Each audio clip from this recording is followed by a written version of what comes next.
You think you've had a hard time dating? I just went on a date with a man and we went to this really nice restaurant in Seaport. And I knew the date was not going well because he kept asking me questions about my job. Just like a woman. The date was not going well, obviously. And the bill comes and he, shocker, forgot his wallet. He's like, oh my God, I'm so sorry. I forgot my wallet. Like, do you mind if I just Zelle you, like, everything or whatever, because I want to pay for the date, whatever. So I'm like, okay, sure, like, no problem at all. I pay the bill. We say our goodbyes. This was an expensive bill. Like, I make good money, but, like, at the end of the day, like, it's still a lot, right? I go home. I take the train and I go home.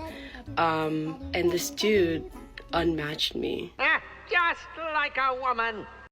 And shocker, he never sold me the money. So, let me get this straight. You went on a date with someone, and after wasting your time, your money, and getting a free meal out of it, that person unmatched you?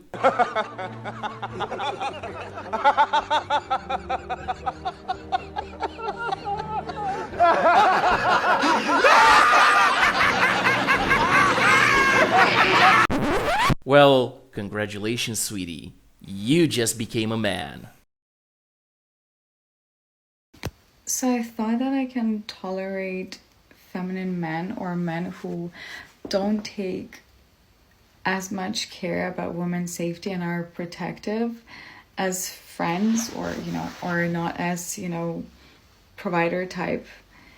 However, I just realized I can't. Like, any man who displays signs that if something went wrong, so for example, if I need picking up, if it's dark, that you're not going to ensure my safety, I just become so resentful.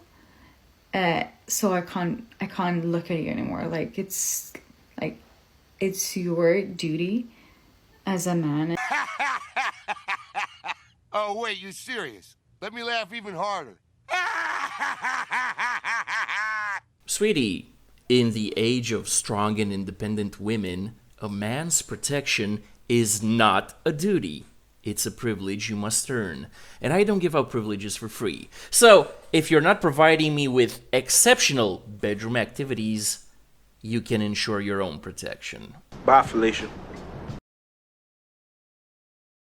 I remember feeling like my marriage was temporary from the beginning. And here we are, 10 years later, going through a divorce. Because I was always looking for someone else because I didn't know how to be loved or how to accept love.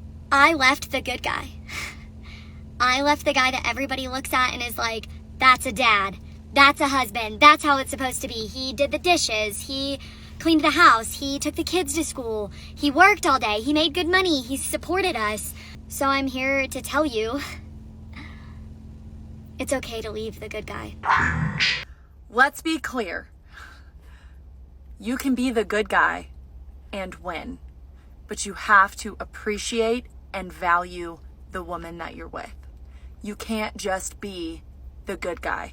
You can't just be the man that pays the mortgage, the man that takes care of his kids, and the man that's loyal. That's all great. But do you love your wife? Well, considering she baby-trapped him into a life of indentured servitude, my guess would be no.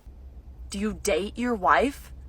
Do you prioritize your wife? Sweetie, if he's working all day to pay the mortgage, and taking care of the kids, and doing the dishes, and cleaning the house, while you, a stay-at-home mom, do nothing except post cringe on TikTok, how in the funk do you expect him to have the time and energy to take you on romantic dates, on top of what he's already doing for your ungrateful and ever-expanding thermal exhaust port? Pathetic. Do you leave her love notes? Oh, shut up. You know, guys, this is all BS. It doesn't really matter how much extra stuff her husband was willing to do, because as she said in yesterday's episode, she always considered her marriage temporary, and she was constantly looking for someone else. And she did hook up with someone else, even though her divorce isn't even final. Like you've known them your whole life. And You don't have to pretend to be anyone. But you know what I find really funny? This guy right here knows she left the good guy, knows she wrecked a 10-year marriage and wrecked the lives of her children, but he still got into a relationship with her.